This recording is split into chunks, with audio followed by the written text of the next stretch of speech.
जय श्री राम दोस्तों। इस बार चैत्र नवरात्रि का पर्व 30 मार्च रविवार से शुरू हो चुका है, जो 6 अप्रैल रविवार तक मनाया जाएगा। इस बार नवरात्रि 9 दिनों की ना होकर 8 दिनों की ही रहेगी। नवरात्रि के दौरान कन्या पूजन की परंपरा भी है। वैसे तो कन्या पूजन नवरात्रि में कभी भी किया जा सकता है, किसी भी दिन आप कन्या पूजन कर सकते हैं, लेकिन इसके लिए अष्टमी और खासकर नवमी तिथि बहुत शुभ मानी गई है। दोस्तों, इस बार चैत्र नवरात्रि की अष्टमी और नवमी तिथि कब है, कब आप कन्या पूजन कर सकते हैं, कन्या पूजन की विधि क्या है और अन्य खास बातें कन्या पूजन की क्या हैं, आज के इस वीडियो में हम आपको बताएंगे।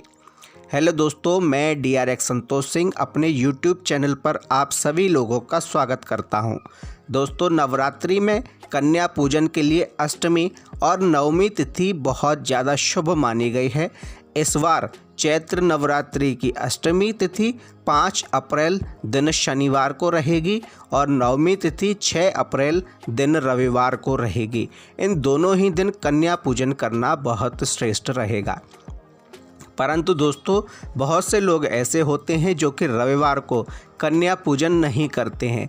ऐसे लोगों को 5 अप्रैल शनिवार के दिन ही कन्या पूजन कर लेना चाहिए।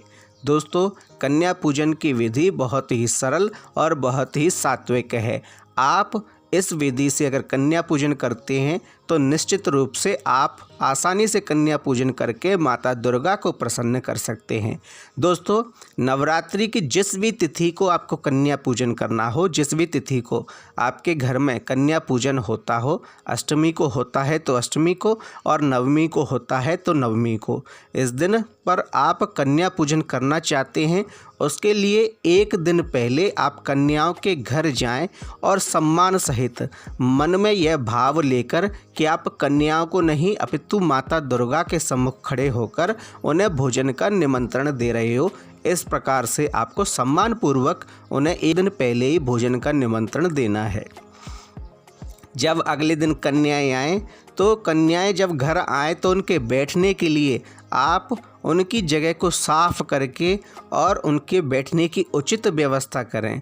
इसके बाद आप उनका पूजन करें, उन्हें कुमकुम का तिलक लगाएं, बिंदी लगाएं, उन्हें हल्दी से उनके पैरों का पूजन करके उन्हें पूरे सम्मान के साथ उचित स्थान पर उन्हें बिठाएं। फिर उन्हें सात्विक भोजन बनाएं दें खाने के लिए। भोजन के लिए आपको माता का पूजन के लिए जो भोजन आपके यहाँ बनता है वही बनाना है।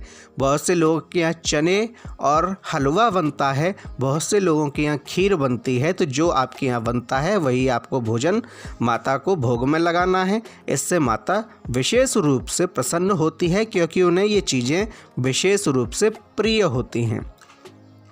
दोस्तों, भोजन करवाने के बाद कन्याओं को पैरों में महावर या मेहंदी भी लगा सकते हैं। इस समय कन्याओं को आप देवी का स्वरूप ही समझिए, उन्हें देवी दुर्गा का रूप समझिए, उन्हें कन्या का या लड़की का रूप ना समझकर कन्या का रूप ही समझिए और अपने हाथों में फूल लेकर उनके चरणों में फूल चढ़ाइए और अपने मन में यह भाव रखिए कि आपके सम्मुख जो बैठी हुई हैं वे कन्याएं नहीं अपितु माता लक्ष्मी, माता सरस्वती और साक्षात माता दुर्गा आपके सम्मुख आपके घर में बैठकर भोजन कर रही हैं।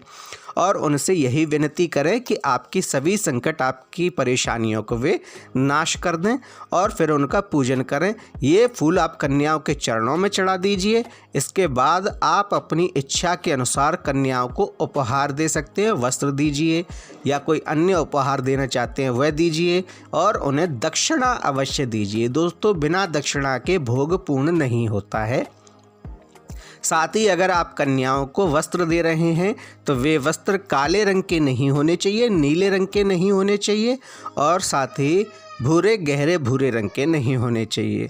दोस्तों, उसके बाद आप कन्याओं को पूरे सम्मान के साथ अपने घर से विदा कीजिए। इस प्रकार जो व्यक्ति चैत्र नवरात्रि में कन्या का पूजन करता है, इससे उसके घर में सुख, समृद्धि और शांति बनी रहती है। इस प्रकार कन्या पूजन करने से आपकी हर प्रकार की इच्छा, हर प्रकार की मनोकामना पूरी होती है।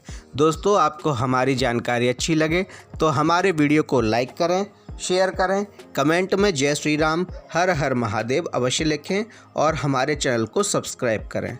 धन्यवाद।